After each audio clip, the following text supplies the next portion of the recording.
Hello everyone, how are you all doing? I hope you all are doing good. In today's video, we are going to continue our topic from chapter lenses, that is defects of vision and how to correct those defects. Now, few people cannot see things clearly due to loss of accommodation power of the lenses in their eyes. Now, because of defective refraction by the lenses, the vision becomes faint and fuzzy. In general, if we see, there are three types of refraction defects. Let us see.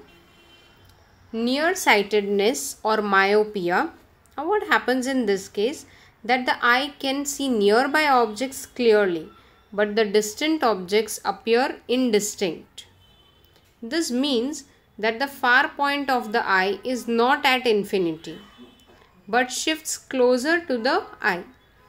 In nearsightedness means you can see nearby objects clearly. Okay, the image of a distant object forms in front of the retina.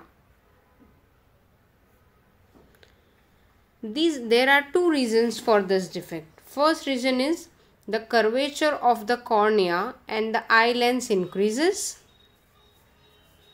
and the muscles near the lens cannot relax so that the converging power of the lens remains large, and that is why the distant objects cannot be seen properly.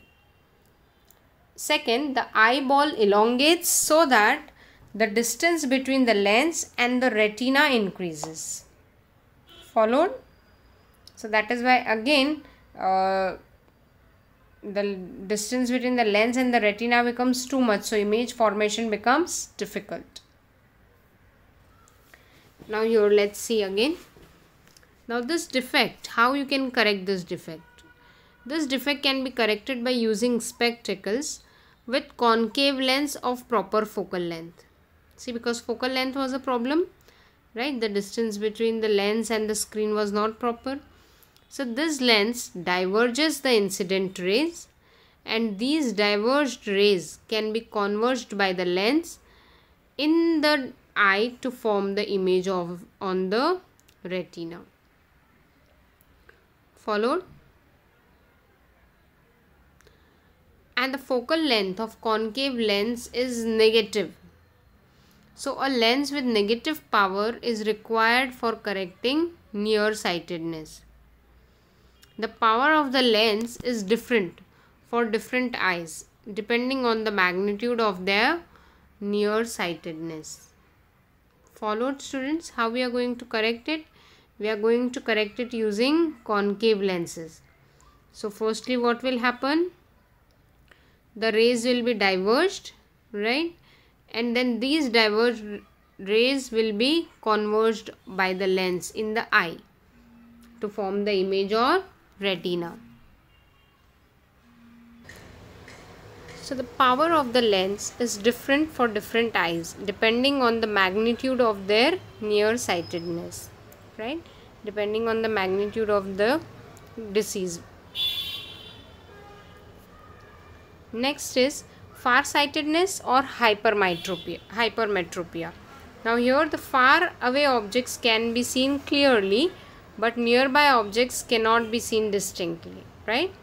This means that the near point of the eye is no longer at 25 centimeter, but it has shifted further away, correct?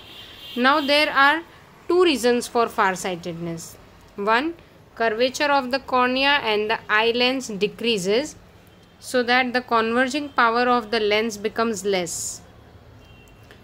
And second, due to the flattening of the eyeball, the distance between the lens and retina also decreases.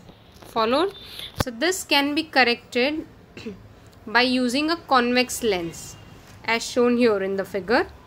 See, now here we are using a convex lens, right? So that it will first converge the rays and then diverge the rays. This lens converges the incident rays before they reach the lens.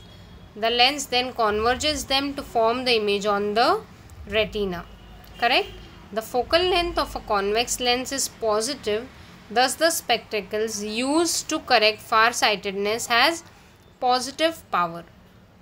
Now the power of these lenses is different depending on the extent of farsightedness. Next is presbyopia. Now in presbyopia, the focusing power of the eye lens will decrease. Now generally this happens as you age. So the muscles near the lens lose the ability to change the focal length of the lens, and the near point of the lens shifts further away from the eye. Because of this, old people cannot see nearby objects clearly. Sometimes people suffer from nearsightedness as well as farsightedness. In such a case, bifocal lenses are required to correct the defect. In such lenses, the upper part is concave lens and corrects nearsightedness, while the lower part is a convex lens which will correct farsightedness. This mostly happens in old age. Okay. So consider two objects, that is PQ and P1Q1, having same size but they are kept at different distance. One is kept at Q, one is kept at Q1. It like different. Okay. Now as the angle alpha subtended by PQ, this one here, at the eye is larger than the angle beta which is subtended by P1Q1, this one. Okay, beta angle. Thus the apparent size of an object depends on the angle subtended by the object at the eye. Followed? So you will be able to see that size of the object. Thank you so much, students. I hope all these topics are clear to you. Thank you so much for watching the video.